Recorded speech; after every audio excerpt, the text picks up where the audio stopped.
Hello বন্ধুরা, আমি মাইতি। আমাদের ফাইজা স্টোরি চ্যানেলের সকল প্রকার পাঠগল্প পেতে এবং শুনতে আমাদের চ্যানেলটি সাবস্ক্রাইব করে আমাদের পরিবারের একজন হয়ে পাশে থাকুন। Thank you.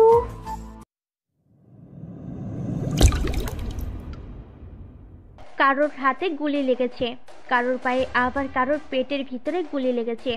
এরকম 10 জনকে গুলি করে শুইয়ে রেখেছে শুভ। সবাই ব্যথায় কাতরাচ্ছে, আর সেসব দেখে শুভ শয়তানি হাসি দিচ্ছে। চারপাশে মানুষে ভরে গেছে, তারা শুধু ওই ছেলেগুলোর কষ্ট দেখছে, কিন্তু কেউ আগানোর সাহস পাচ্ছে না, কারণ একটু তাদের প্রতি দয়া দেখাতে গেলে সে ওই ছেলেদের মতো পড়ে থাকতে পারে। কিছুক্ষণ পর পরিবেশ ঠান্ডা রাখতে পুলিশ চলে আসলো। পুলিশ এসে শুভকে বলল, দাঁড়া, তোকে দেখাচ্ছি মজা। তুই ওপেনলি বন্দুক নিয়ে ঘুরে বেড়াস। শুভ তখনই একটা বন্দুকের লাইসেন্স দেখালো আর একটা কাগজ দেখালো, যেটা দেখে পুলিশ সহ একেবারে চুপসে গেল। যারা গুলি খেয়ে পড়ে আছে তাদেরই বকাবকি শুরু করলো। ওয়েট ওয়েট ওয়েট, আমি জানি শুভর কথাগুলো আপনাদের মাথার উপর দিয়ে গেছে। আসুন প্রথম থেকে বুঝিয়ে বলছি। আমাদের গল্পের নায়কের নাম মোহাম্মদ ফররুখ আহমেদ শুভ। শুভ অনার্স 3য় বর্ষের ছাত্র। ওর বাড়ি গ্রামে আর বর্তমানে শহরে থাকে। শুভর আরেকটা পরিচয় আছে, গল্পের সাথে থাকুন, জানতে পারবেন। শুভ সাদা মনে কাদা না নিয়ে রওনা দিলেও কলেজের উদ্দেশ্যে। কিছুক্ষণ পর কলেজে পৌঁছে গেল। সাধারণত শুভ তেমন একটা কলেজে যায় না। আসলে সত্যি বলতে কলেজে ক্লাস করতে ভালো লাগে না। তার কলেজের পাশে একটা পুকুর পাড় আছে, সেখানে বসে ফোন টিপতেছিল শুভ। হঠাৎ করে একটা ছেলে এসে বলতে লাগলো, কোন ইয়ারে পড়ো? শুভ বসে থেকেই উত্তর দিল, 3rd ইয়ার। এটা বলার পর ছেলেটা বলল, আমাকে চেনো? আসলে ভাইয়া, আমি তো কলেজে তেমন একটা আসি না, আর কলেজ থেকে অনেক দূরে আমার বাড়ি, আর আমি পড়াশোনার পাশাপাশি কাজ করি, তাই ওইভাবে কলেজে আসা হয় না। তুই 3rd ইয়ারে পড়িস আর বড় ভাইদের চিনিস না? এটা কোনো কথা? আর তুই তো দেখি আমাকে দেখার পরেও ফোন চালাচ্ছিস। তুই যে উঠে দাঁড়াবি তাও তো দাঁড়ালি না। ভাই, আমি দুঃখিত, আমি আপনাকে চিনতে পারি নাই। পরবর্তীতে এমন আর হবে না। এরকম তো সবাই বলে। তুই ভুল করেছিস, শাস্তি একটা পেতেই হবে। আয় সাইডে আয়। শুভ গেল ছেলেটার সাথে। ছেলেটা সাইডে নিয়ে গিয়ে বলতে লাগলো, দেখ, তুই ভুল করছস। তোকে দেখে ভদ্র মনে হয়, তাই কিছু বললাম না। যা, আমার চা পানির কিছু টাকা দিয়ে দে, কেটে পড়। কি করব, এখন পরিচয় দিল বড় ভাই, টাকা না দিলেও অনেক সমস্যা হবে, তাই কিছু টাকা দিয়ে কেটে পড়লাম। কলেজ থেকে এসে শুভ ওর কাজে গেল। কাজ করতেছে, হঠাৎ করে দেখে কিছু ছেলে একটা মেয়েকে উত্ত্যক্ত করতেছে। ওখানে শুভ তাকিয়ে দেখে কলেজের বড় ভাইটাও আছে। শুভ দেখেও না দেখার ভান করে কাজে মন দিল। কাজ শেষ করে বাসায় আসতেই রাত হয়ে গেছে। বাড়িতে আসার পর দেখে শুভ ওখানে একটা লোক বসে আছে। শুভ তার সাথে কথা বলে লোকটা বলল, একটা কাজ করতে হবে, কাজ করলে টাকা দিবে 50 লক্ষ। শুভ প্রথমে রাজি না হলেও দেশের উপকার হবে বলে করলো। শুভ তখনই বের হয়ে যায় গন্তব্যে। শুভর কাজটা হলো বড় বড় লোকদের খুন করা। বড় বড় লোক বলতে যারা দেশ ও দেশের জন্য ক্ষতিকর, যারা টাকার পাওয়ারে এত উপরে উঠে গেছে তাদের পুলিশ ছুঁতে পারে না। এর মধ্যে আবার রাজনীতিবিদরাও আছে।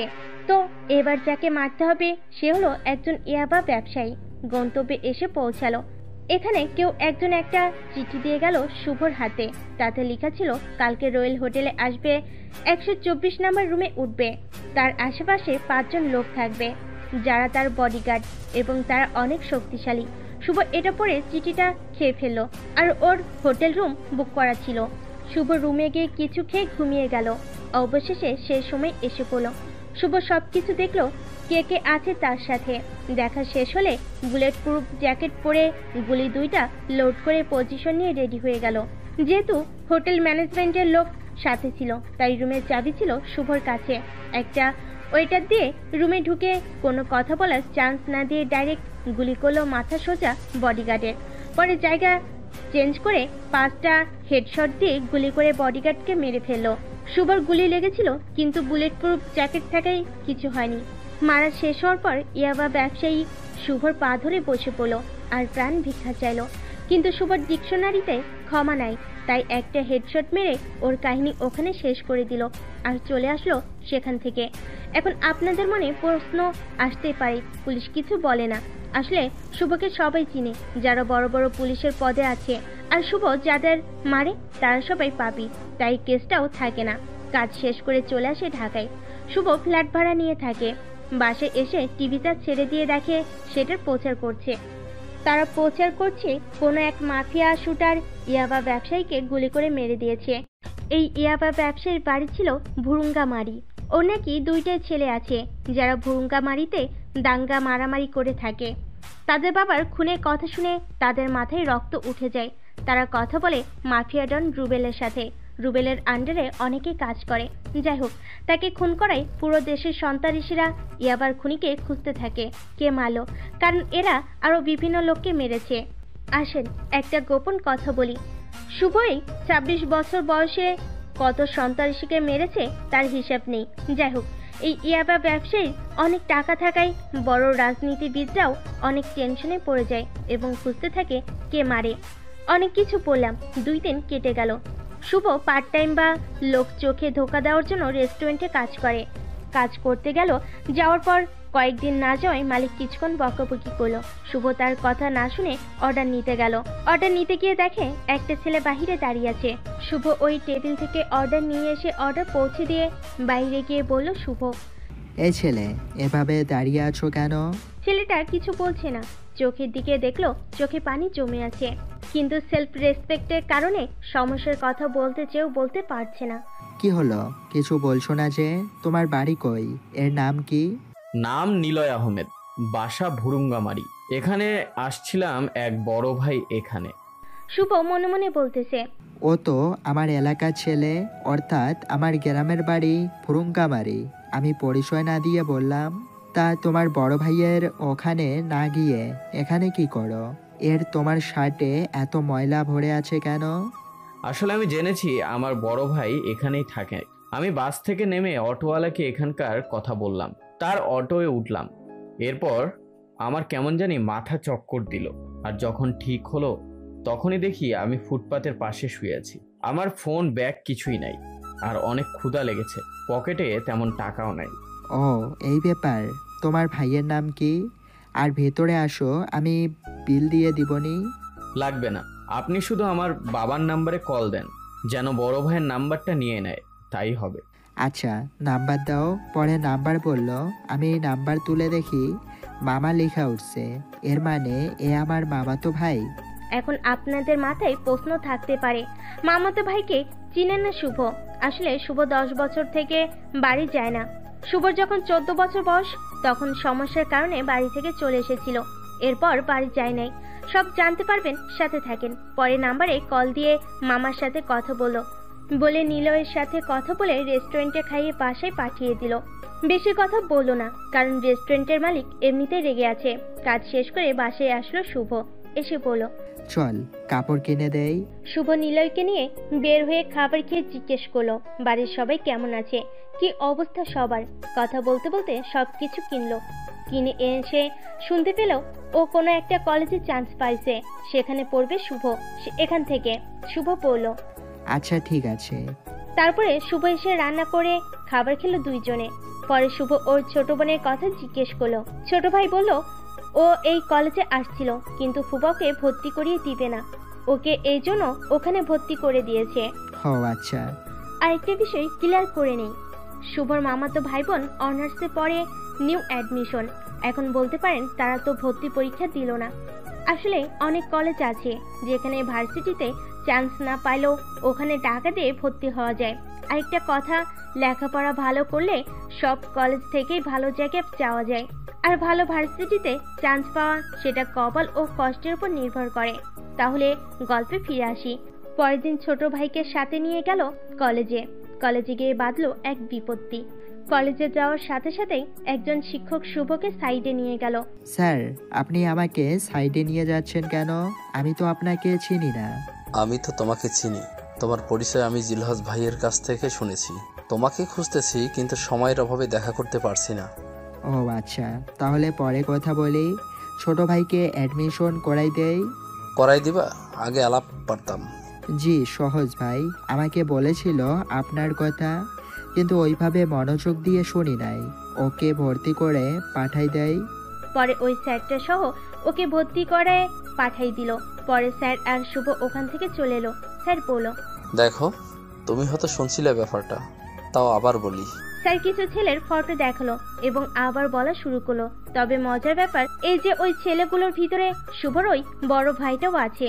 দেখো, ওরা আমাকে সহ আমার পুরো পরিবারকে হুমকি দিচ্ছে যে 5 কোটি টাকা না দিলে তারা আমার মেয়ের ধর্ষণ করবে এবং বাজারের ভিতর কাপড়বিহীন ছেড়ে দিবে। স্যার আপনি তো জানেন মোস্ট ক্রিমিনাল ছাড়া কাজ করি না। বাবা, আমি জানি, আরও কিছু দেখাচ্ছি তোমাকে। এই দেখো, সে প্রথম খুন করেছিল 2020 সালে এবং তার বিরুদ্ধে 10টা মামলা আছে ধর্ষণ। এখানে ভয়াবহ কথা হলো, এই 10 জন মামলা করার পরে এদের পরিবারকে খুঁজে পাওয়া যায়নি। আর এরা ধনী এবং একটা ছেলের বাবা এমপি এর হওয়ায় এগুলো সব ধামাচাপা পড়ে গেছে। শুভর এসব শুনে এবং শুভর কাছ থেকে টাকা নেওয়ার কথা মনে করে প্রচুর রাগ উঠে গেল। স্যার আপনি ওদের ফোন দিয়ে টাকা নিয়ে কোথায় যাইতে হবে সেটা বলেন, এবং বলেন টাকা আমার ভাতিজার নিয়ে যাবে। স্যারের দেরি না করে ওদের ফোন দিল এবং ওরা সে জায়গার কথা বলল। রাতের বেলা টাকা নিয়ে যেতে বলল। পরে শুভ বাসায় এসে দেখে ছোট ভাই আসে নাই। পরে ফোন দিল। হারানোর পরে শুভ ফোন কিনে দিয়েছিল। ভাইয়া আসতেছি, একটা বন্ধুর সাথে দেখা হয়েছিল তাই। আচ্ছা আয়। আসার পরে দেখে ওর ঠোঁট কালো হয়ে আছে এবং একটা বিশ্রী গন্ধ আসছে সিগারেট খাওয়ার। নিলয় তুমি সিগারেট কবে থেকে খাও? ভাইয়া আসলে তেমন খাই নাই, মাঝে মাঝে খাই আর কি। এরপর থেকে যদি এরকম কিছু দেখি তাহলে থাপ্পড় দিয়ে সব দাঁত ভেঙে ফেলবো। আর তুমি সিগারেট খাও কেন? হ্যাঁ, এরপর দেখলে কিন্তু বিপদ আছে। এখন ভাবতে পারো যে আমি ভার্সিটিতে চায়ে খাবো। শোনো, আমি শহরে 10 বছর থেকে আছি, আর সব ধরনের লোকের সাথে আমার চলাফেরা।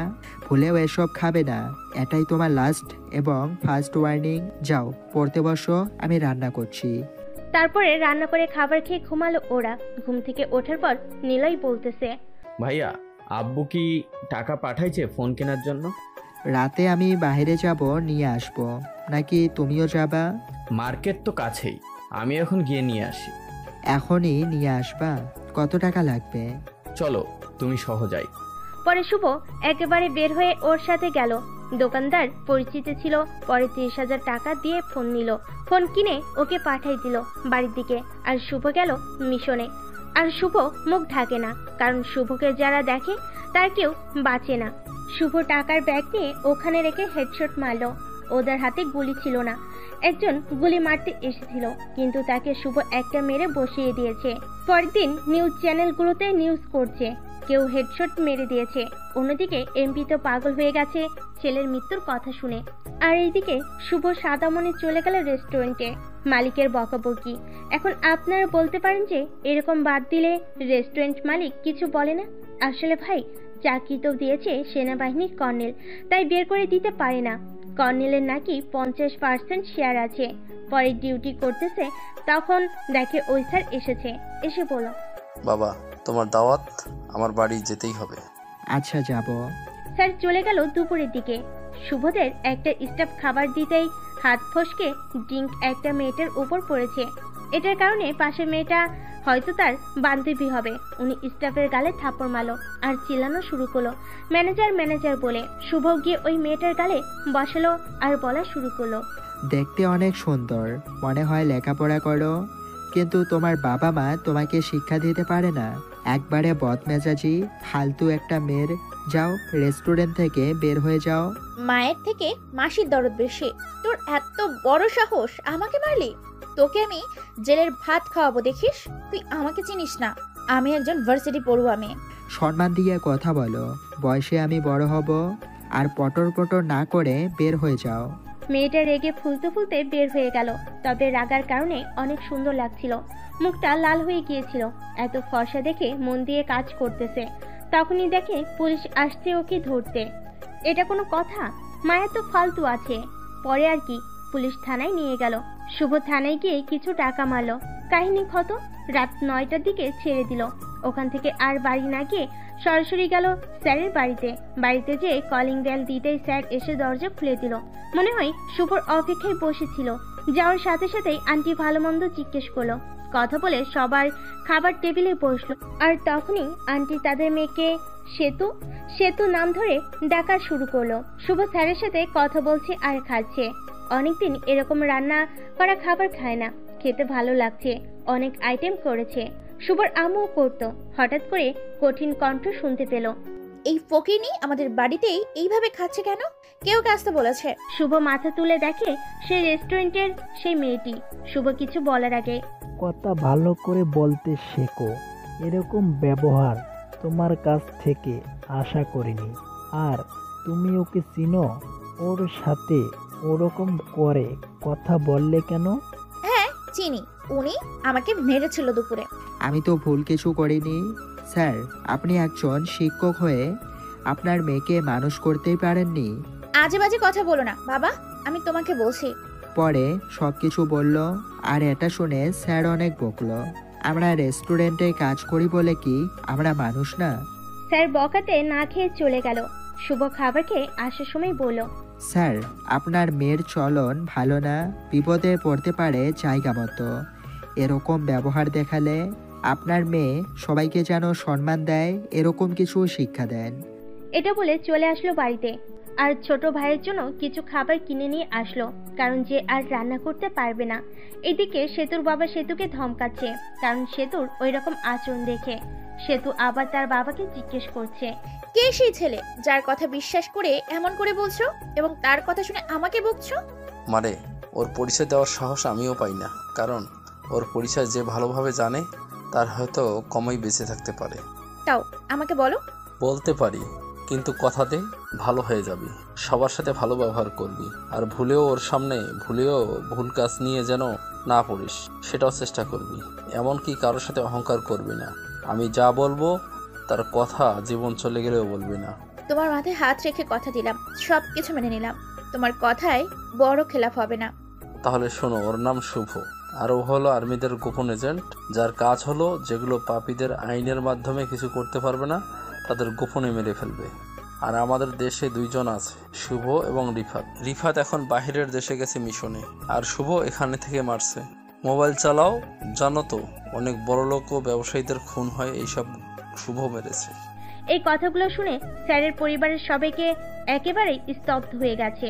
বাড়ি যাওয়ার পর শুয়ে আছে। তার কিছুক্ষণ পর শুভর আম্মু কল দিয়েছে।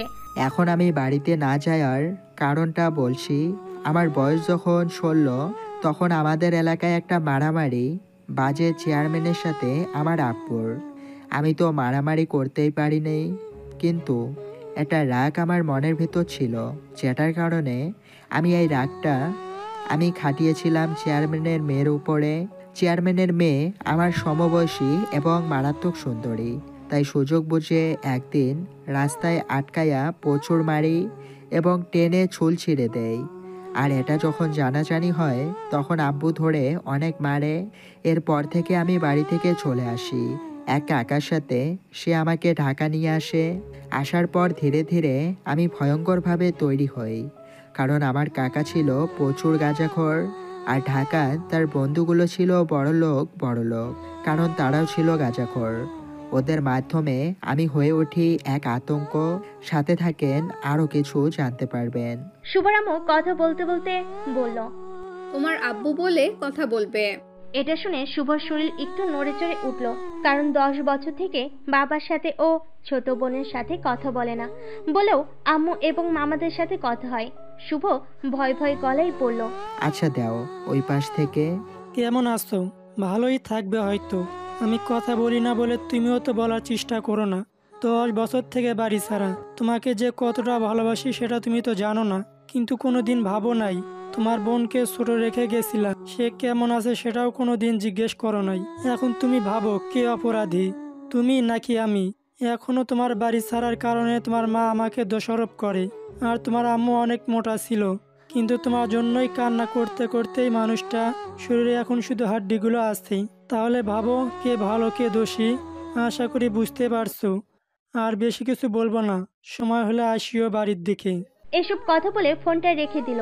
লাস্টের কথাগুলো বলতে বলতে শুভর আব্বুর হয়তো কান্না এসেছিল। গলার সুর শুনে যেটা বুঝতে পারলো, বসে থেকে ভাবতে লাগলো। ঠিকই তো, আমি কেন বাড়ি যাচ্ছি না? আমি ভুল করেছিলাম তাই বাবা শাসন করেছে। সে তো ভুল করে নাই, সে তো আমার ভালোর জন্যই করেছিল। আমি শীঘ্রই বাড়ি যাব। পরের দিন রেস্টুরেন্টে গেল, যে মালিককে বলো ওর বেতন দিতে। শুভর বেতন কম নেই, অনেক মাসের টাকা পায়। উনি বলেন আচ্ছা ব্যাংকে পাঠিয়ে দিচ্ছি। ওখান থেকে বের হয়ে ব্যাংকে গেল। ব্যাংকে যাওয়ার পথে সেতুর সাথে দেখা। শুভ তাকে ইগনোর করেছিল, কিন্তু সেতু বলা শুরু করলো। ভাইয়া, আমি অমন। আমি আমার ভুল বুঝতে পেরেছি এবং শপথ করেছি যে আর কোনোদিন অহংকার করব না, সবার সাথে ভালো ব্যবহার করব। আপনি আমাকে মাফ করে দিন। আচ্ছা ঠিক আছে। এটা বলে চলে গেল শুভ। সেতু শুভর দিকে তাকিয়েছিল। ও ব্যাংকে এসে টাকা তুলে একটা মোটরসাইকেল কিনতে গেল। কিনে গাড়ি নিয়ে চলে গেল কর্নেলের কাছে। ওনার সাথে কথা বলে সব রেডি করে রওনা দিল। বাসার দিকে এসে নিলয়কে বলল, আমি তো বাসায় যাব, তুই যাবি কি আমার সাথে? যাবো, একলা একলা থাকবো না। পরে দুজনের জন্য একটা পোশাক বানিয়ে নিল, যেহেতু মোটরসাইকেল দিয়ে আসবে। কাপড় পরতে পরতে একটা কথা বলে রাখি, শুভ যেহেতু গোপন মিশনে কাজ করে, তাই শুভর কাগজ বানানো আছে, যেটা দেখলে পুলিশ শুভকে কিছু বলে না, গাড়ি ছেড়ে দেয়। পরে সবকিছু রেডি করে রওনা দিল বাড়ির দিকে। কিছু কেনাকাটা করলো বাড়ির জন্য। দীর্ঘ সময় পর বাড়ির পাশে আসলো। মামাতো ভাই আগেই নেমে গেছে। অনেক পরিবর্তন হয়েছে এই শহরের। আগে কি ছিল, এখন কি হয়েছে। শুভ গাড়ি নিয়ে বাড়িতে ঢুকলো। বাড়িতে সবাই শুভর দিকে তাকিয়ে আছে। সবাই ভূত দেখছে এমন রিয়াকশন। শুভ আম্মুর কাছে গিয়ে মাথার হেলমেট খুলে আম্মু বলে ডাক দিল। শুভকে দেখে আম্মুর চোখ দিয়ে অঝরে পানি ঝরা শুরু করেছে। কোনো কথা বলতে পারছে না, শুধু শুভকে জড়িয়ে ধরে আছে। শুভ আম্মুকে সান্ত্বনা দিচ্ছিল। শুভকে নিয়ে গেল ঘরে। শুভর বোন বের হয়ে আসলো। শুভকে দেখে একরকম অভিমান করেই কথা বললো না। শুভ আম্মুকে সান্ত্বনা দিল। আম্মু শান্ত হলো আর বলল, তুমি কাপড় পাল্টাও। শুভ ব্যাগটা রেখে বোনের কাছে গিয়ে বলল, আমাকে মাফ করে দে, আমার আর এরকম হবে না। এবার তো কথা বল। পরে হাসিমুখে কথা বলো এবং তার চোখেও পানি চলে এসেছে। সবার সাথে কথা বলে আব্বুর কথা জিজ্ঞেস করলো। বললো চেয়ারম্যানদের বাড়ির পিছনের জমিতে কাজ করে, তাদের সাথে যে ঝামেলা ছিল ওটা মিটে গেছে, এখন সম্পর্ক ভালো হয়ে গেছে। শুভ লুঙ্গি পরে আব্বুর সাথে দেখা করতে গেল। ছোট বোনকে সাথে নিয়ে যাইতেছিল আর আলাপ করতেছিল এটা ওটা লেখাপড়া। শুভ চেয়ারম্যানের বাড়ির ওখানে গিয়েছে, তখন দেখে একটা মেয়ে শুভর দিকে তাকিয়ে আছে। শুভর বোনকে জিজ্ঞেস করলো, কিরে ওটা কে? শুভর বোনের নাম ফারিয়া আর চেয়ারম্যানের মেয়ের নাম রিয়া। ওটাই তোমার বাড়ি ছাড়ার কারণ, যাকে তুমি মেরেছিলে। আগের থেকে অনেক সুন্দরী হয়েছে। কথা বলতে বলতে যাইতেছিল, তখনই রিয়া ফারিয়াকে জিজ্ঞেস করলো, কি রে ফারিয়া, এটা তোর সাথে কে? তোমার জামাই গো, আমি চিনো না আমারে? ধুর ভাইয়া, তুমি তো ফালতু আছিস। আপু, এটা আমার ভাইয়া, আজকে বাড়ি আসলো। এটা শুনে বাঁকা চোখে তাকিয়ে চলে গেল। শুভরাও মহলে গেল, দেখে চেয়ারম্যান। শুভ তাকে বলল, চাচা ভালো আছেন? বাবা, চিনলাম না তোমাকে। চাচা, আমি ফারিয়ার ভাই। ও, ভালোই আছি। তা তুমি কেমন আছো? শুভ ভালো করে চলে গেল পাশ কাটিয়ে। যে দেখে ওর আব্বু জমিতে কাজ করতেছে। শুভ আব্বুকে বলে পিছন থেকে ডাক দিল। আব্বু এই ডাকটা 10 বছর পর শুনলো। শুনে দাঁড়িয়ে রইল, চোখের কোণে আবার জল এসে পড়েছে। শুভ কাছে গিয়ে বলল, বাবা আমি ভুল ছিলাম। শুভর আব্বু কিছু না বলে জড়িয়ে ধরে বাড়ির দিকে আসতে ধরলো। শুভ আব্বুর সাথে আব্বুকে ধরে বাড়ির দিকে রওনা দিল। বাড়িতে এসে অনেক রকমের কথা বলা শেষ করেই বলল, আমি একটু ঘুমাই, অনেকক্ষণ থেকে ঘুমাই না। পরে ফ্রেশ হয়ে ঘুমাতে গেলাম। ঘুমের মাঝেই বুকের উপর ভারী কিছু অনুভব করলো। কেউ যেন মাথা দিয়ে রেখেছে এমন মনে হয়েছে, কিন্তু যখনই চোখ খুলো কাউকে দেখতে পেল না। দেখে বিকাল হয়ে গিয়েছে। ঘুম থেকে উঠে বাইরে গেল, দেখে শুভর আব্বু বাজারে চলে গেছে আর শুভর আম্মু শুভর জন্য রান্না করতেছে। শুভকে দেখে আম্মু বলল, বাবা, খাবার হয়েছে, খেয়ে নাও। আম্মুর পাশে দেখে রিয়াও বসে আছে, শুভর দিকে তাকিয়ে আছে। শুভ দেখেও না দেখার ভান করলো। চলে গেল ফ্রেশ হতে। ফ্রেশ হয়ে এসে আম্মুর পাশে বসে রিয়াকে বলল, কিরে কি বাচোস? ভালো আছি, আপনি কেমন আছেন? তুই আবার আমাকে আপনি করে কস কেন? অপরিচিত লোকদের আপনি করেই বলি, পরে খাবার খেয়ে খাবার খাওয়া পর্যন্ত রিয়া ড্যাব ড্যাব করে তাকিয়েছিল। শুভ খাবার খেয়ে একটু এলাকাটা ট্যুর দিতে বের হলো, সবার সাথে কথা বলো, সবাইকে পরিচয় দিয়ে কথা বলতে হলো। অনেকেই অবাক চোখে তাকিয়েছিল। ফিরে আস্তে আস্তে রাত হয়ে গেছে। এসে দেখে আব্বু এসে গেছে। আব্বু বাজার থেকে অনেক কিছু নিয়ে এসেছে। শুভ সবাইকে নিয়ে বিছানায় বসে শুভর ব্যাগ থেকে তাদের জন্য সবকিছু আনার জিনিসগুলো বের করা শুরু করলো। তখনই রিয়া আসলো, এসে ফারিয়ার পাশেই বসলো। ফারিয়ার জন্য অনেক কিছু নিয়ে এসেছে, মেকআপ টু লিপস্টিক, চুড়ি এবং অনেক কিছু শুভ এনেছে।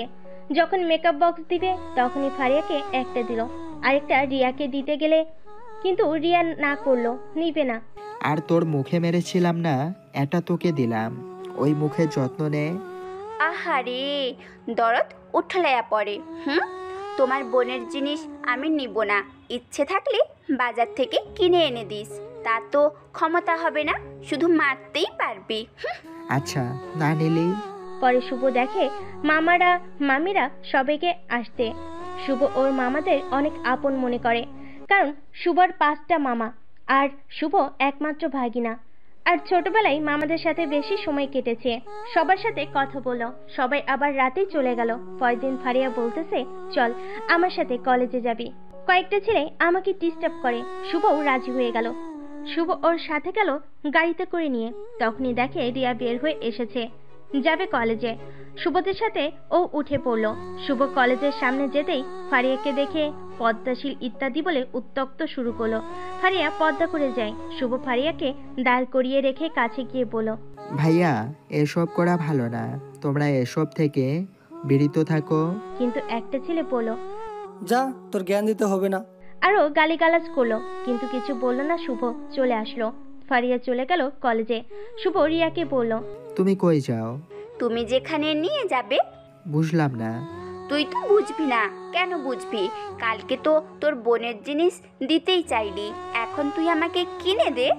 আমি গাড়ি তা নিয়ে আকড়া রেস্টুরেন্টে গেলাম, খাবারের অর্ডার দিলাম, বললাম তুমি কে যে তোমাকে কেনাকাটা করে দিতে হবে? ও, আমার তো মনে নাই, তুই তো আর আগে শুভ নাই। তুই যেদিন আমাকে মেরেছিলি তখনই আমি তোকে একটা কথা বলতে চেয়েছিলাম, কিন্তু তুই না শুনেই আমাকে অনেক মারছিলি, যার কারণে আমার 10 দিন হাসপাতালে থাকতে হয়েছে। এত মারার পরেও তোরই অপেক্ষায় ছিলাম, কবে তুই ফিরে আসবি। আমি মনে মনে তোকে স্বামী বানিয়ে নিয়েছি, আর এই জন্যই তো এখনো বিয়ে করিনি। আর তুই বলতেছিস কে আমি? শুভ এটা শুনে হতভম্ব হয়ে গেল, মুখ দিয়ে কোনো কথা বের হচ্ছে না। অত ভাবিও না, তোমার আম্মু আব্বু এবং বোন সবাই জানে। আর তোর রুমটাতে আমি থাকি, যার কারণে এখনো এত পরিষ্কার আছে। পরে ওকে নিয়ে উঠে আসে শুভ। কি কি কিনবে সব কিনে দিল। তখন দেখতে পেল ওই যে এমপির ছেলেরা চাঁদা তুলছে। একজন মুরব্বী লোক চাঁদা না দেওয়ায় ওনাকে মারধর করতেছে। এটা দেখে শুভর প্রচুর রাগ উঠে গেল, কোনো মতে কন্ট্রোল করলো নিজেকে। পরে সব কিছু কিনলো রিয়ার জন্য। রিয়া ওর একটা কাপড়ের সাথে একটা ম্যাচিং করা পাঞ্জাবি কিনে দিল। কলেজের কাজ শেষ করে ফারিয়া কল দিল যে ওকে নিয়ে বাড়িতে রওনা দিল। রিয়ার কাছে কাপড়ের ব্যাগটা দেখে ফারিয়া মুচকি মুচকি হাসতেছে। পরে বাড়িতে আসলো, এসে রাতে শুয়ে শুয়ে রিয়ার কথা ভাবতে লাগলো শুভ, আর বলো, যাই হোক, ভালোবাসার মানুষ একটা পেয়েছি, এখনো ভুলে যায়নি আমাকে। এসব কিছু ভালোই চলছিল। হঠাৎ করে একদিন ফারিয়া কলেজ থেকে এসে কান্না করে দিয়েছে। শুভ ফারিয়াকে জিজ্ঞেস করলো কি হয়েছে। ফারিয়া যা বলল তা শুনে মাথা একেবারে গরম হয়ে গেছে। পরের দিন শুভ, তোমরা বলে আমার বোনের হাত ধরে টানাটানি করেছো, তাতে তোর কি? ভাগ্য ভালো তাকে চিপাই নিয়ে ধর্ষণ করে নাই। এটা শুনে রাগ আর কন্ট্রোল করতে পারল না শুভ, মারল একটা ঘুষি। এক ঘুষিতেই একেবারে নাক থেতলিয়ে দিয়েছে। ও তো নাক ধরে ওখানে বসে পড়েছে। পরে আরো 2টা ছেলে আগে আসলো, আরেকটা ছেলে কাকে যেন কল দিতেছে। পরে ওই 2টা ছেলেকে ধূপধাপ মারল শুভ। পরে দেখে এমপি ছেলে এবং আরো 10 জনের মতো ছেলে আসতেছে হাতে লাঠি নিয়ে। এই 2টাকে মেরে শুয়ে দিয়েছে। এমপি ছেলে এসে শুভকে একটা পিছন থেকে লাথি মারল। শুভ রাস্তায় পড়ে হাত কেটে গেল, রক্ত পড়া শুরু করলো। কি রে শালা, তোর তো সাহস কম না? তুই আমার লোকের গায়ে হাত তুলেছিস? তুই আমাকে চিনিস? আমার পুরো দেশ গ্যাংয়ের সাথে সম্পর্ক, আর তুই আমার গায়ে হাত দিয়েছিস? আমার লোকের গায়ে হাত দেওয়া মানে আমার গায়ে হাত দেওয়া। আর শুভ বসে থেকে ভাবছে এদের সাথে মারামারি করে পারবে না, তাই খেলনা মনে হয় বের করতেই হবে। শুভকে যখন এটা বলে লাথি মারতে আসবে তখনই শুভ পিস্তলটা বের করে পায়ের রান বরাবর বসিয়ে দেয়। এভাবে সবাইকে গুলি করে দেয়। কারোর হাতে গুলি লেগেছে, কারোর পায়ে, আবার কারোর পেটের ভিতর গুলি লেগেছে। এরকম 10 জনকে গুলি করে শুইয়ে রেখেছে শুভ। সবাই ব্যথায় কাতরাচ্ছে আর সেসব দেখে শুভ শয়তানি হাসি দিচ্ছে। চারপাশে মানুষে ভরে গেছে, তারা শুধু ওই ছেলেগুলোর কষ্ট দেখছে, কিন্তু কেউ আগায় আসার সাহস পাচ্ছে না, কারণ একটু তাদের প্রতি দয়া দেখাতে গেলে সেও ওই ছেলের মতো করে পড়ে থাকতে পারে।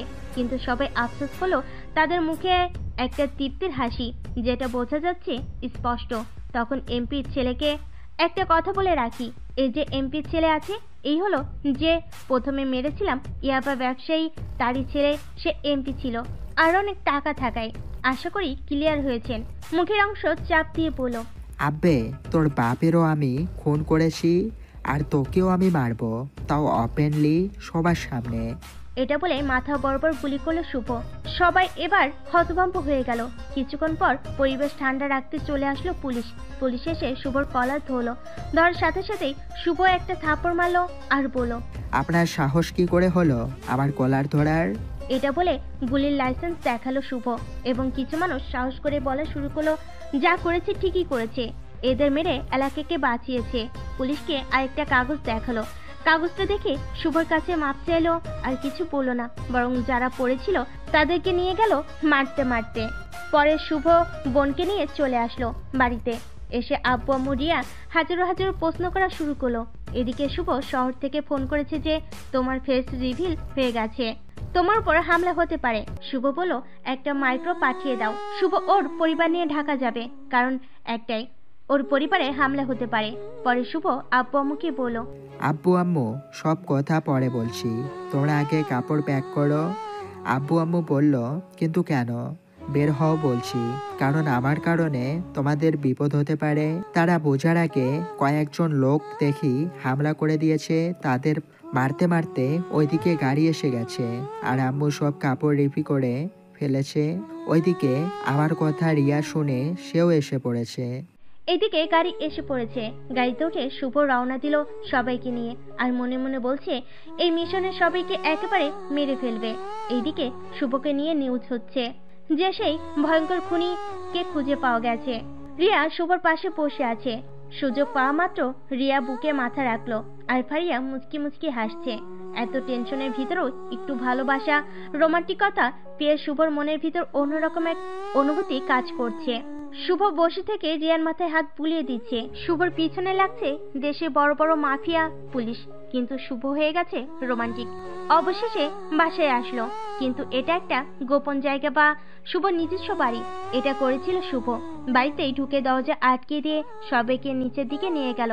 আসলে উপরটা সবাই জানে, কিন্তু নিচে আরেকটা গোপন করে সবকিছু সেট করা আছে। শুভ যেহেতু রিক্সার কাজ করে, তাই সেফটির জন্য ওইভাবে কাজ করতে হয়েছে। আর শুভ আসার সময় বাজার থেকে 15 দিনের খাবার নিয়ে এসেছে। এখানে সব রকমের ব্যবস্থা আছে। শুভ বলল, তোমরা থাকো আর সবকিছু গুছিয়ে নাও, এখানে সবকিছু আছে। কারোর মুখে কোনো কথা নাই, সবাই শুধু হা করে তাকিয়ে আছে। শুভ বলল, আমিও রাতে আসব, এখন কাজ আছে, কাজটা সেরে আসি। আর আমার কাছে কোনো ফোন নাই, ফোন করা লাগবে না। কোনো সমস্যা হলে কষ্ট করতেই হবে, আমিও এসে পড়ব। এটা বলে বের হয়ে পড়লো। কর্নেলের কাছে গিয়ে বলল, স্যার আপনি পারমিশন দেন, একবারে সব সাফ করে দিব। আপনি আমার জন্যই কাগজ বানান। পারবা তো? স্যার আচ্ছা ঠিক আছে, একটা কাগজ বানালো এবং একটা ভিআইপি ঢিল মারবো, তারপর কিছু ভারী অস্ত্র নিলাম। অন্যদিকে সবাই শুভকে কুত্তার মতো খুঁজতেছে। শুভ বের হয়ে আগে শহরের মেয়রকে স্নাইপার শট দিয়ে মেরে ফেললো।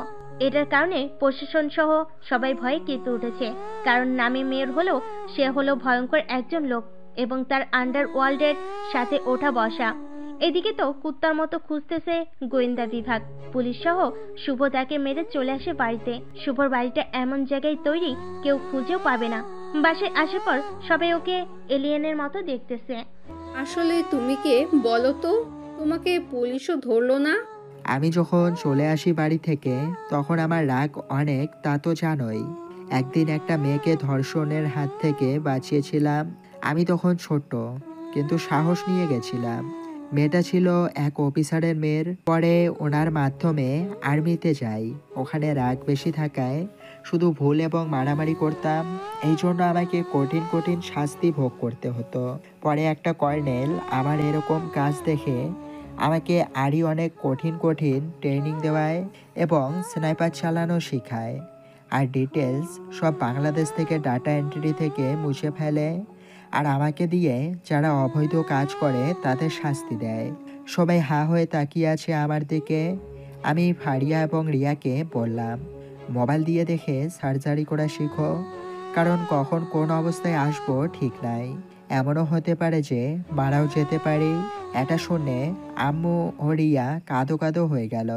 আম্মু, বুঝো, তোমার ছেলের জন্যই হয়তো অনেক ছেলে পেলে ভালোভাবে থাকতে পারবে। এদিকে পুলিশ এবং সন্ত্রাসীরা কুত্তার মতো খুঁজতেছে। তারা শুভর সম্পর্কে তাদের ডাটাবেসে খুঁজতেছে, কিন্তু কোনো রকম তথ্য পায়নি, কারণ মুছে ফেলা হয়েছে। রিয়া এসব কথা শুনে বলতেছে, আম্মু আব্বুকে বলতেছে। আব্বু ওকে বলেন আমাকে কেন অতি শীঘ্রই বিয়ে করব।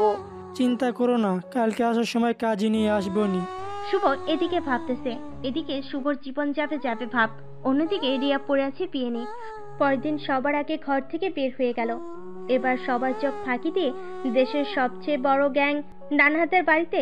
কিন্তু ওখানে গিয়ে শুভ নিজেও ফেঁসে যায়, কারণ ভেবেছিল সে হয়তো একাই আছে, কিন্তু তার পাশে তার বডিগার্ড ছিল। বডিগার্ডকে মারতে গিয়ে একটা গুলি শুভর পায়ের মাংসপেশিতে লাগে। তাকে শর্ট রেঞ্জ মারবো বলে শর্টগান নিয়ে গিয়েছিল, ওটা দিয়ে হেডশট মারা শুরু করে। আগে একটা মেডিসিন লাগিয়ে ওখানে বেঁধে নেয় যেন রক্তক্ষরণ কম হয়। ডান হাতের নাম রফিক। ডান হাতের কাছে গিয়ে বলে, তুই তো অনেককে মেরেছিস, তাই না? এবার তুইও মর। এটা বলেই ডাইরেক্ট হেডশট মেরে দেয়। আর যখন বের হবে তখনই আরেকটা টার্গেটকে পেয়ে যায়। ওকে ফলো করতে থাকে আর ও দেখে একটা পার্কিং লড়ে যায়। আর শুভও এটা সুযোগ নিয়ে বসিয়ে দেয় একটা বুলেট, যেটা গিয়ে লাগে একেবারে মাথা বরাবর। এদিকে এবার রক্তক্ষরণ শুরু হবে। শুভর শরীরও ক্লান্ত হয়ে এসেছে, তাই শুভ দ্রুত গোপনীয়ভাবে বাসায় এসে পড়ে। বাড়িতে এসে জ্ঞান হারায়। আর পরে যখন জ্ঞান ফিরে তখন দেখে সবাই শুভর পাশে বসে আছে। সবাই শুভর সেবা করে। যেহেতু সব ওষুধ ছিল তাই কাটার স্থানে বা গুলি লাগার স্থানে ওষুধ লাগিয়ে দিয়েছে। রাতে শুভ শুয়ে আছে, দেখে শুভর পাশে গিয়ে রিয়া বসে পড়লো এবং আস্তে আস্তে সে শুভর বুকের উপর শুয়ে পড়লো। কি করছো তুমি? আম্মু আব্বু এসে পড়লে সমস্যা হয়ে যাবে। কিছুই হবে না, তুমি আমাকে বিয়ে করো, তোমাকে ছাড়া আমার ভালো লাগে না। শুভ রিয়াকে ওঠানোর চেষ্টা করছে, কিন্তু রিয়া সরছে না, একরকম করে শুয়ে আছে। আর তখনই দেখে শুভর আম্মু কাশি দিচ্ছে দরজা থেকে। এখন আপনাদের মনে প্রশ্ন আসতে পারে, যেহেতু ওর বাড়িকে খুঁজে পাবে না তাহলে বেসমেন্টে থাকে কেন? ভাই, তাদের নেটওয়ার্ক ফোন তো অনেক বড়, তার খবর পেয়ে যেতেও পারে। আম্মু আসায় রিয়া শরম পেয়ে চলে গেল। আম্মু বলল, কালকেই তাহলে তোর বিয়েটা সেরে ফেলি, কালকেই কাজে ডাক দে। আচ্ছা, কালকে আসুক দেখি। শুভর আম্মু চলে গেল। শুভও ঘুমিয়ে গেল। ঘুম থেকে সকালে উঠে কর্নেলকে ফোন দিল, দিয়ে সবকিছু বলল। কর্নেল দুপুরের দিকে কাজী হুজুর সব নিয়ে আসছে। শুভ উপরে উঠে এসেছে। কর্নেলের সপরিবার আসছে। পরে সবকিছু ঠিকঠাক করে বিয়ে পড়ানো হলো। কর্নেলের সাথে কিছু কথা বলল উনি এবং পরিবারের সবাই চলে গেল। পরে শুরু হলো মিষ্টি সংসার। আপনারা ভাবছেন কাপেল ব্লগারদের মতো বাসর রাতে খাটের ভিডিও দেখানো হবে, এটা ভুল। শুভ পুরুষ আর ওর কামাই করে খাওয়ানোর ক্ষমতা আছে। পরে 7 দিনের ভিতরে শুভর পা ঠিক হয়ে গেছে। বাংলাদেশে বিশিষ্ট, যার কথাই পুরো দেশে কুকর্ম হয়, তার সন্ধান পেয়ে গেল।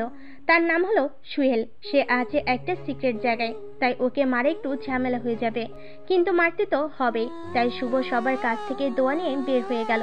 শুভ বের হওয়ার পর কেমনে জানি সেনাবাহিনী ও পুলিশ দুজনেই খবর পেয়ে শুভ যে সোহেলকে হামলা করবে, তাই তারাও বের হয়েছে সোহেলকে সেফটি দিতে। এখন আপনারা বলতে পারেন সে তো ভণ্ড পাপী, তাহলে তাকে কেন পুলিশ ও আর্মি সেফটি দিচ্ছে? দেখেন ভাই, টাকার কাছে বর্তমানে সবাই বিক্রি হয়, তেমনি সে টাকা খাটিয়ে মন্ত্রীর পদে বসে আছে। যদিও তার অপকর্মর কথা সবাই জানে, কিন্তু কেউ বলে না, কারণ বলেই মরণ। যাই হোক, শুভ চলে গেল সেখানে যেখানে সোহেল আছে। সেখানে হামলা করা সম্ভব হবে না। অনেক চিন্তায় পড়ে গেল কি করে মারা যায়। মাথা একেবারে গরম হয়ে গেল। একেবারে হামলা করলে শুভ তো নিজেই বাঁচবে না। পরে ভাবতে ভাবতে একটা বুদ্ধি বের করলো। আমিও আরেকটা কথা বলে রাখি, শুভর লুক কিন্তু মডিফাই করে বৃদ্ধ লোকের মতো করা। বিদেশ থেকে মুখোশ বানিয়ে আনা হয়েছে। শুভ সোহেলের বাড়ি থেকে একটু দূরে শহরের একটা বাড়ি নিল, কারণ সোহেলের বাড়ির আশেপাশে কোনো বাড়ি নেই। আসে সব বডিগার্ড এদিকে দেখলো কিছু বডিগার্ড শুভর সাথে উঠেছে। শুভর সাথে অনেক ভালো ব্যবহার করে, কারণ শুভ বয়স্ক লোক। শুভ সেই সুযোগে তাদের কাছ থেকে বিভিন্ন রকমের তথ্য শুনে নেয়। হঠাৎ করেই একদিন সুযোগ এসে পড়ল, কিন্তু কিছুদিন ধৈর্য ধরতে হবে। আস্তে আস্তে সময়টা এসে পড়ল। অফিসারদের কাছে শুনতে পেল একজন রাঁধুনি নিয়ে আসছে সোহেলের জন্য, যে কিনা এখন ঢাকায় আছে, এবং অফিসারদের কাছে সব শুনে নিল। শুভকে বলার কারণ হলো শুভ বলেছে ও সুন্দর করে রান্না করতে পারে। রাতের বেলা কর্নেলকে ফোন দিয়ে সবকিছু বলো, আর ওনাকে বলো ওনার কাছে গিয়ে ধমকি দিয়ে বলেন, বাবা আমিও দেখছি ও ম্যানেজ করে ফেলেছে। পরে কর্নেল সাহেব ওনাকে দেখে বলল মধ্যবয়স্ক, তাই শুভ বলল, ওনাকে বলেন যেন আমার সাথে দেখা করে, যেহেতু সাথে পুলিশ থাকবে তাই বলতে বলবেন। উনি তার রান্না শেখানো গুরুর সাথে দেখা করে যাবে, কারণ সে এখন আমিও যেখানে আছি ওখানকার নাম বললাম। পরে তাকে থ্রেট দেওয়ায় তিনি রাজি হয়ে যান। উনি আসেন, এসে শুভকে সহ ওই বাড়িতে যায়। বাড়িতে যাওয়ার সময় ভাবি মেরে ফেলবে, কিন্তু কোনো একটা কারণে মারি না। হঠাৎ একদিন দেখে সরকারও এসেছে এবং তারা শুভর বিষয় বুঝে নিত। ওই দিন খুনগুলো শুভ করেছে, কিন্তু কোনো কুলো পাচ্ছে না। যারা পাচ্ছে তারা বেঁচে থাকতে পারছে না, আর এই কারণে কেউ আগাতে চাচ্ছে না। পুলিশ ভয়ে আছে, কোনো পুলিশ কাজ করতে ইচ্ছুক না। আবার সরকার বলতেছে, আমার নিজস্ব দল দিয়ে হামলা চালিয়েছিলাম, কিন্তু তাদেরকে মেরে ফেলেছে। তখনই শুভর মনে পড়ল, ও তাহলে প্রথমে যে আক্রমণ করেছিল ওটা ওর নিজস্ব লোক ছিল। এখানে তো কেঁচো খুঁড়তে এসে সাপ বের হয়ে আসলো। তাদের আলোচনা শুনতে আরেকটা কথা শুনে তো শুভর আরো অবাক হয়ে গেল, কারণ তারা জেনে গেছে যে খুনি অর্থাৎ শুভর সাথে কর্নেলও জড়িত আছে, কিন্তু প্রমাণের অভাবে কিছু করতে পারছে না। এরপর আরেকটা বিষয় নিয়ে আলাপ পারল যে সোহেল 100,000 কোটি টাকা নিয়ে বিদেশে উড়াল দিবে, যেটাকে অর্থ পাচার বলে। এমনিতেই দেশের অবস্থা ভালো না, তার উপর এত টাকা অর্থ পাচার, কিছু তো করতে হবে। এটা শুনে শুভ একেবারে হতাশ হয়ে গেল। পরে তারা আরো আলোচনা করলো যে অনেক কিছু। এরপর চলে গেল শুভ। এরপর কর্নেলকে একটা SMS দিল সবকিছু লিখে। পরে উনি দেখা করতে বলেন। শুভ কথা বলে বের হলো। বের হয়ে সরাসরি ঢাকা এসে পড়ে। ঢাকা এসে আগে কর্নেলের বাড়িতে যায়, যে আলাপ পর্ব শুরু করে। শুভ সবকিছু খুলে বলে। উনি তখন সেনাবাহিনীর প্রধানকে কল দেন। উনি হয়তো ফ্রি ছিলেন, যে কারণে আসতে রাজি হন। উনি আসার পর ওনার সাথে শুভর পরিচয় আলাপ হয় সবকিছু নিয়ে। উনি বলেন, সমস্যা নেই, সবকিছু দূর করতেই হবে। আমাকে 3 মাস সময় দেন, আমিও কয়েকজনকে নিয়ে টিম গঠন করি এবং সেই লেভেলের একটা ট্রেনিং করাই। শুভ চিপকে বলল, আপনি 1 মাস পর দিবেন। এটা বলেন যে আমাদের দেশ অর্থ পাচার করছে একদল লোক, আমরা তাদের ধরব।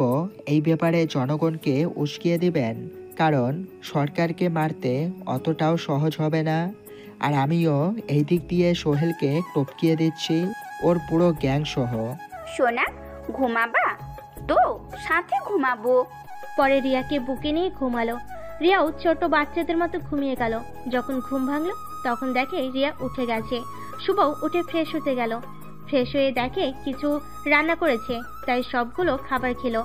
খেয়ে কিছুক্ষণ গল্প করতে করতেই সন্ধ্যা পার হয়ে এত রাত হয়ে গেছে। রাতের খাবার খেয়ে তাড়াতাড়ি শুয়ে গেল। রিয়াও আসলো। রিয়ার শুভ শুয়ে আছে। তখন দেখে সেনাবাহিনীর প্রধান কল দিচ্ছে। কল দিয়ে বলতেছে, কই আছো? আসি তো বাসায়। কেন? তুমি সেনাবাহিনীর টিমের দায়িত্ব নাও, ওদের ভয়ঙ্কর ট্রেনিং দাও। আচ্ছা নেইরো, আমি যাব 2 দিন পরে, কারণ অনেক দিন পর বাড়ি আসলাম। সে যেতে দিবে না তাড়াতাড়ি। ঠিক আছে, সমস্যা নেই, আমিও দিতে পারতাম, কিন্তু অনেক কাজ, বুঝোই তো। আচ্ছা ঠিক আছে, বুঝতে পারছি। আমিও কলেজে যাবনি 12টার দিকে। ঠিক আছে। এসব কথা রিয়া সব শুনেছে। পরে কথা বলা শেষ হতেই রিয়া এবং শুভ ঘুমিয়ে গেল। কমুনা শরম করে। পরের দিন চলে গেল আর্মি ক্যান্টনমেন্টে। গিয়ে দেখে 30 জনকে সিলেক্ট করা হয়েছে। এর ভিতরে 10 জন মেয়ে আছে। হঠাৎ করে চোখ এসে পড়ল সেতুর প্রতি। চিনতে পারে নাই যে ওই প্রফেসরের মেয়ে। পরে সেনাবাহিনীর প্রধান শুভকে সবার সাথে পরিচয় করিয়ে দিল। শুভ সবার সাথে পরিচিত হলো। সেতু শুধু শুভর দিকে তাকিয়ে আছে। শুভ সবার উদ্দেশ্যে বলল, 4 দিন পর থেকে তোমাদের ট্রেনিং শুরু হবে, তাই গত 1 মাসের 30 দিনের ট্রেনিং না থাকার শান্তিতে না পাবে ঘুম আর না পাবে ঠিকমতো খাবার। তাই তোমরা তোমাদের বাবা মায়ের সাথে দেখা করে আসো, ঘুম পেরে ভালো খাবার খেয়ে আসো। ধন্যবাদ। এটা বলে চলে আসবে।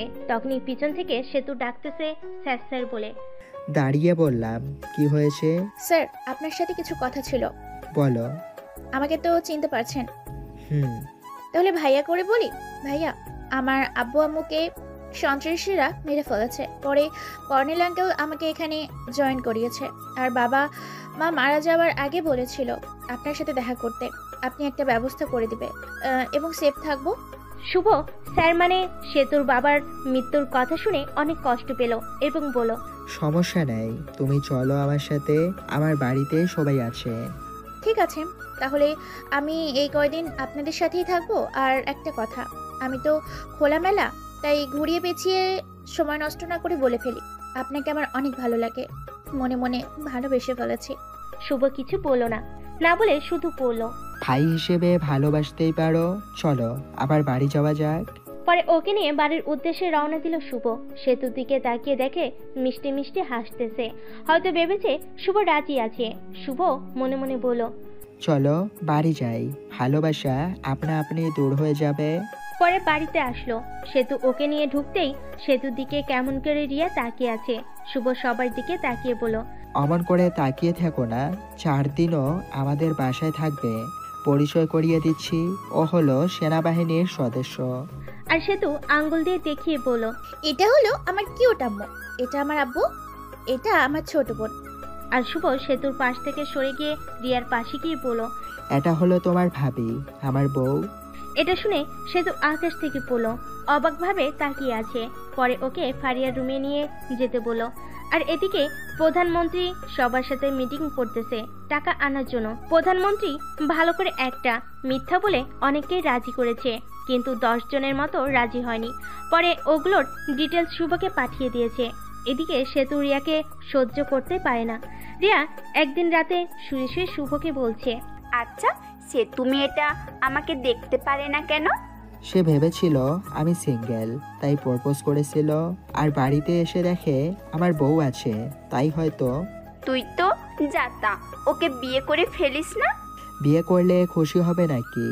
খুশি হব মানে খুশির ঠেলাই আমি। আর কিছু বলার আগেই ঠোঁটে ঠোঁট লাগিয়ে দিল শুভ। অবশেষে সেনাবাহিনীর ট্রেনিং চলে আসলো।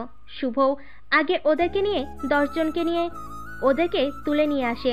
প্রথমে ভালো করে বলে কিন্তু শুনে না। পরে এসে সবচেয়ে বেশি গরিবের টাকা মেরেছে তার পেটের চামড়া তুলে ফেলে এবং সেখানে মরিচের গুঁড়া এবং লবণ লাগিয়ে দেয়। এসব দেখে সেনাবাহিনীর কিছু মেয়ে চোখ বন্ধ করে ফেলেছে।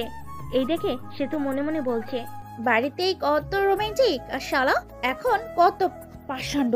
পরে শুভও বলল, তাড়াতাড়ি টাকা দেশে আনার ব্যবস্থা করো, তা না হলে তোদের প্রত্যেকের এভাবে চামড়া চুলিয়ে চুলিয়ে লবণ মরিচ লাগাবো। এইরকম দেখে যার চামড়া চুলিয়েছে সে আগে রাজি হলো। পরে একজন এসে পানি ঢেলে ধুয়ে দিল আর একজন মেয়ে বলল, স্যার একটু মলম লাগিয়ে দেব? কেন, ও কি ভালো মানুষ নাকি তোমার আব্বা লাগে? এখানে যারা যাকে তারা কেউ দুধে ধোয়া তুলসীর পাতা না যে ওদেরকে মালিশ করা লাগবে। পরে ওরা টাকা আনার জন্য ব্যবস্থা শুরু করলো। এদিকে শুভ ওদের 16 ঘন্টা পর ট্রেনিং শুরু করলো। এদিকে টাকা আসতেছে, ওদিকে ট্রেনিং চলছে। প্রায় ট্রেনিং শেষ। হঠাৎ একদিন শুভ শুনতে পেল চট্টগ্রামে একটা গ্যাং তৈরি হয়েছে যেটা পাহাড়ি এলাকায় ঘাঁটি গেড়েছে, এমনকি সরকারি ব্যাংকে হামলা করেছে। এটা শুনে মাথা গরম হয়ে গেল। পরে 19 ট্রেনিং প্রাপ্ত বাহিনী নিয়ে ছুটলো ওই দিকে। ওখানে যাওয়ার পর শুভ লেকের কাছে আগে শুনেছে ওদের অবস্থান কোথায় আছে, শুনে নিয়ে সরাসরি হামলা করে। আর এইদিকে সেতু সহ আরো 7 জনকে নিয়ে স্নাইপার স্পেশালিস্ট বানাইছে। তারা শুভদেরকে পিছন থেকে ব্যাকআপ দিতেছে। প্রায় 100 জনের মতো ছিল। সবাইকে মেরে যখন লিডারকে মারতে যাবে কিন্তু তখন দেখে থমকে যায়, কারণ সে ছিল শুভর কাছের একটা বন্ধু। শুভ তাকে গুলি করে না, কিন্তু সে ওর দিকে মুচকি হাসি দিয়ে গুলি করে। শুভকে গুলি করতে দেখে শুভর টিম সবাই একসাথে গুলি করে ওর বুক ঝাঁঝরা করে দেয়। শুভ যে গুলি করতে না করবে এই সুযোগটাও তাকে দিল না। শুভর পায়ে গুলি করেছে। শুভ খোঁড়াতে খোঁড়াতে তার লাশের কাছে গেল। সে শুভর মাথায় হাত বুলিয়ে দিয়ে মারা গেল। সে মারা গেলেও তার মুখে একটা হাসি ছিল, যেটা তৃপ্তির হাসি।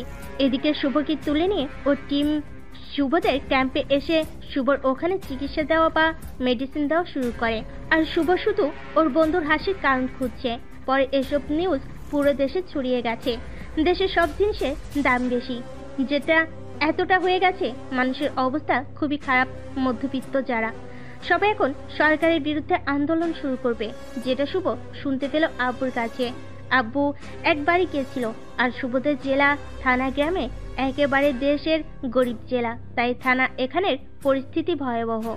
এটা শুনে শুভ সেনাবাহিনীর প্রধানকে ফোন দিয়ে বলল, আমাদের প্ল্যান ভেস্তে যাবে। আপনি কনফারেন্স করে না, সরকারকে সাথে নিয়ে বলেন সব দ্রব্যবদ্য মূল্য দাম নিয়ন্ত্রণে নিয়ে আসবো। ওইটা নিয়ে কাজ করতেছি। আপনারা আমাদের 3 মাস সময় দেন। আপনারা কেউ গন্ডগোল করিয়েন না। আমি শুনেছি সরকারের বিরুদ্ধে অনেক এলাকার মানুষের ক্ষিপ্ত হয়ে আছে। আমরা সমস্যার সমাধান করব। আপনাদের শুধু আপনাদের কাজে মনোযোগ দেন, আপনাদের কাজ বন্ধ রাখেন না। এইটুকু বলার পর যদি কোনো দল আন্দোলন করে তাহলে আমি তাদের খতম করে দিব। পরে ওখান থেকে চলে আসলো। শুভ ঢাকায় এসে দেখে আমাদের দেশের ঋণ $100 বিলিয়ন। এটা দেখে সরকার মনে হচ্ছিল লবণের ভিতর চুবিয়ে রাখি। এত কষ্ট করে মানুষ, কষ্ট করে টাকা ঋণ করতে হয়। পরে সব টাকা নিয়ে আসলো। শুভ দেখে $90 বিলিয়ন পাচার করেছিল দেশ থেকে। ভাই একবার চিন্তা করেন, যদি এই টাকাটা কাজে খাটানো হতো তাহলে কত উন্নতি হতো দেশের। মানে এর যে কতটা অসুস্থ মস্তিষ্কের মানুষ। পরে ওই টাকা নিয়ে এসে ব্যাংকে ঋণ পরিশোধ করা হলো এবং মিডিয়ার মাধ্যমে প্রচার করা হলো। যখন মিডিয়ার প্রচার করা শেষ, ঋণ আর স্বল্প কিছু আছে, আমরা যে পরিশ্রমী তাতে এটাও শোধ করে দিব। পরে গোপনে একটা মিশন চালু করা হলো। আমাদের দেশের সরকার আমাদের পাশের দেশের পা চাটত। এমন দেশের সরকার ওই দেশের অনেক অফিসার নিয়ে এসেছিল, বড় গার্মেন্টসের বড় পদে তাদেরকে রেখেছিল। এমন পরত্ববোধ একটা অঞ্চল দিয়ে টাকা বৈধভাবে পারি করত। পরে এদের একটা লিস্ট আসে, ওদের কাছ থেকে সব টাকা, বাড়ি গাড়ি সব ছিনিয়ে নেওয়া হয়, সবগুলো মেরে ফেলি।